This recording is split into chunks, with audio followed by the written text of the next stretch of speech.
আমাকে হত্যার হুমকি দেওয়া হয়, বলা হয় যে 7 দিনের মধ্যে আমাকে হত্যা করা হবে। জাতীয়তাবাদী শক্তিকে আমি বলবো, জাস্ট এদের চেহারাগুলো চিনে রাখেন। আমাদের বিষয়টা ছিল, আমরা প্রবাসী ভাইদের বিমান ভাড়া নিয়ে ওখানে প্রতিবাদ করছিলাম। আমি বলি, ওদের দাবিগুলোর অনেক অনেক অদ্ভুত।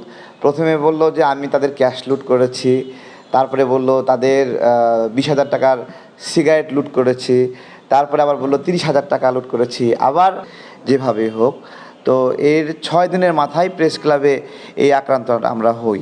এবং শুধুমাত্র এই চায় দোকানদার যারা আওয়ামী লীগের ছিল, বাহাউদ্দিন নাসিমের কর্মী ছিল, এরকম না, ওইখানে ইনস্ট্যান্ট কয়েকটা রিক্সাওয়ালা হাজির হয়ে যায়, যারা হলো ওই রিক্সা থেকে নেমে আমাদেরকে আক্রমণে উদ্যত হয়।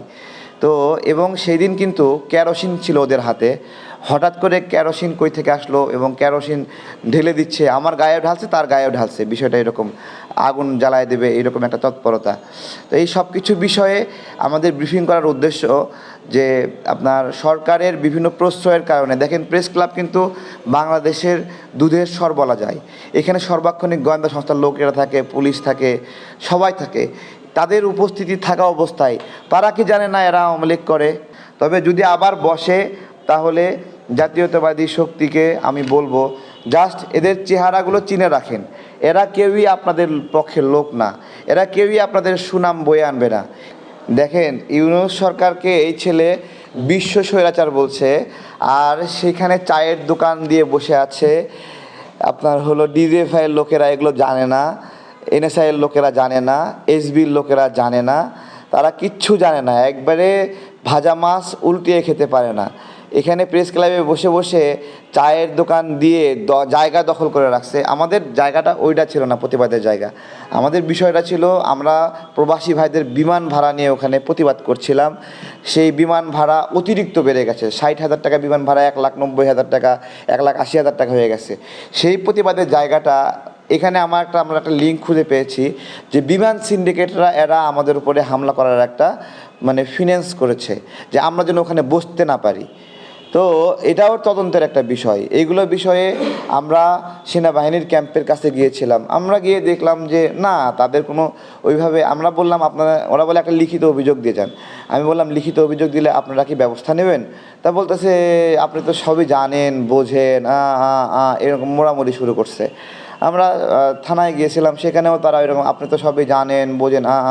আমার কথা হলো, এই যে অস্ত্র দেওয়া আছে পুলিশের কাছে, এই যে শক্তি সামর্থ্য দেওয়া আছে, এত বড় বাহিনীকে আমরা তো বেতন দেই, তাই না? জনগণ বেতন দেই।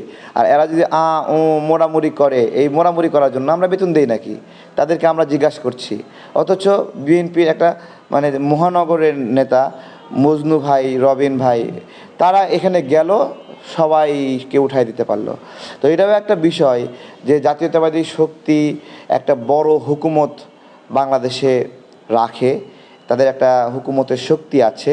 সেই শক্তি দিয়ে তারা চাইলে জামাত একটা বড় তাদের আদর্শিক জায়গা, বাংলাদেশের রন্ধে রন্ধে তাদের শক্তি আছে। এই শক্তিকে যদি সত্যিকার অর্থেই দেশের কাজে লাগে, তাহলে ঠিক এই প্রেস ক্লাবের মতোই নিরাপদ একটা জায়গাতে রূপান্তরিত হবে। আমরা সবাই মিলে সেই মানে প্রত্যাশা রাখি যে আমরা সকল রাজনৈতিক দল মত মিলে এই যে মানে টোকাই মানে আওয়ামী লীগের দোসর যারা রাতারাতি হকার বনে গেছে, দখলদার বনে গেছে, এটা তো মানুষের জীবন অনিরাপদ। দেখেন, খুব অদ্ভুত বিষয়, রাস্তায় চলছেন, স্বর্ণের চেন টান দিয়ে খুলে নিয়ে যাচ্ছে, কেউ কিছু বলছে না, সবাই চুপ আছে। আমরা ভাবছি কেউ না কেউ আগে আসবে, কিন্তু কেউ আগে আসছে না। তার মানে কি, রাস্তার আশেপাশে যে লোকগুলোকে আমরা দেখছি তারা এদেরই সমর্থক হয়ে আছে। এবং এগুলো প্রতিরোধ করতে গেলে পাশ থেকে কেউ ব্লেড দিয়ে আঁচড় দিচ্ছে, কেউ আরও উল্টা আঘাত করতেছে। আমাদের পুরা ইকোসিস্টেমটা কতটা অনিরাপদ এবং ভয়ঙ্কর হয়ে আছে আমরা কিন্তু বুঝতে পারছি না।